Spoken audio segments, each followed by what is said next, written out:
وتعليم لقرآن كريم فخذها من أحاديث بحسبي. ഖുർആനോത്ത് പഠിപ്പിക്കുക, മക്കൾക്കൊക്കെ ഖുർആനോത്ത് പഠിപ്പിക്കുക. നന്നായി ഓതാൻ മഖ്റജ് അനുസരിച്ച് ഓതാനുള്ള ഓത്ത് പഠിപ്പിക്കുക. അത് ചെറിയവർക്കും വലിയവർക്കൊക്കെ പഠിപ്പിക്കാം. കുടുംബത്തിലെ സ്ത്രീകൾക്ക്, സഹോദരിമാർക്കൊക്കെ പഠിപ്പിക്കാം. ഖുർആൻ അറിയുന്ന ആള് മറ്റുള്ളവർക്ക് ഓതാൻ പഠിപ്പിക്കുക. ബാപ്പമാര്, ഉമ്മമാര് മക്കൾക്ക് ഖുർആനോത്ത് പഠിപ്പിക്കുക.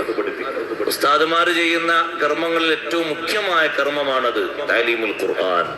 ഖുർആനോത്ത് പഠിപ്പിക്കുക എന്നുള്ളത് ഇവർ ചെയ്യുന്ന അമലുകളിൽ ഏറ്റവും മുഖ്യമായതാണത്. അത് 1-ാം ക്ലാസ് മുതലുള്ള ഉസ്താദ് ആ അക്ഷരങ്ങളൊക്കെ പഠിപ്പിച്ച് പിന്നെ അത് മൊഴിയാനുള്ള മൊഴിമാറ്റങ്ങളൊക്കെ പഠിപ്പിച്ച്, കൂട്ടി വായിക്കാനും കൂട്ടി എഴുതാനൊക്കെ പഠിപ്പിച്ച് പിന്നെ അതിന്റെ റസ്മുൽ ഉസ്മാനിന്റെ ശൈലി പഠിപ്പിച്ച്, ഇതൊക്കെ ഓരോ തരത്തിലാണ്. അപ്പൊ ഓരോന്നിലേക്ക് ആവശ്യമുള്ളതാണ്. എല്ലാത്തിനും കൂലി കിട്ടും. ഖുർആൻ പഠനത്തിന്റെ ഭാഗമാണത്. അതിനോടൊപ്പം ഉപ്പമാരൊക്കെ മക്കളെ ഖുർആനോത്ത്, ഉമ്മമാരൊക്കെ ഇരുന്ന് കേൾക്കണം. തെറ്റില്ലാതെ അവർ ഓതാൻ പഠിപ്പിച്ചടിച്ചിട്ടുണ്ടോ ഇല്ലേ എന്ന് ഖലീഫ ഉമർ ഇബ്നു അബ്ദുൽ അസീസ് റളിയല്ലാഹു അൻഹു കേട്ടിരുന്നത് പോലെ എല്ലാ വെള്ളിയാഴ്ചയും മഹാനവറുകൾ പ്രത്യേക സമയം നീക്കി വെച്ചിരുന്നു മക്കളെ ഓത്ത് കേൾക്കാൻ. ഉസ്താദിന്റെ അടുക്കൽ നിന്ന് കുട്ടികളെ വീട്ടിലേക്ക് കൊണ്ടുവരുന്ന ഒരു ദിവസമാണത്.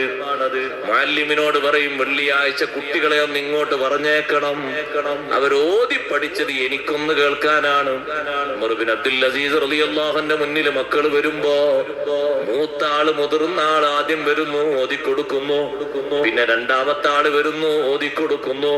മഹാനവറുകൾ ഇരുന്നിട്ട് അവരെ ഓത്തൊക്കെ ശരിയായ നിലയ്ക്ക് വീക്ഷിക്കുന്നു, ശ്രദ്ധിക്കുന്നു, തെറ്റുകളും മറ്റൊക്കെ തിരുത്തി കൊടുക്കുന്നു. ആ ഒരു ശൈലി സ്വീകരിക്കണം. അതും താലീമിന്റെ ഭാഗമാണ്. സഹോദരങ്ങളെ, നമുക്കും ആ പഠിപ്പിച്ച കൂലി ലഭിക്കുമല്ലോ.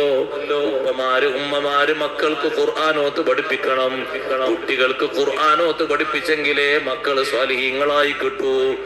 മക്കള് നന്നാകാൻ ഏറ്റവും പ്രധാനപ്പെട്ട കാരണമായി അഷ്റഫുൽ ഖൽഖ് റസൂലുള്ളാഹി സ്വല്ലല്ലാഹു അലൈഹി വസല്ലം തങ്ങൾ പഠിപ്പിച്ചതാണ് ഖുർആനോത്ത് പഠിപ്പിക്കുക എന്നുള്ളത്. ഖുർആന് നന്നായി ഓതാൻ പഠിപ്പിക്കണം. അത് കുട്ടികളുടെ സ്വഭാവം നന്നാകാനും അവരെ അനുസരിക്കാനും നല്ലവരാകാനും കാരണമാണ്.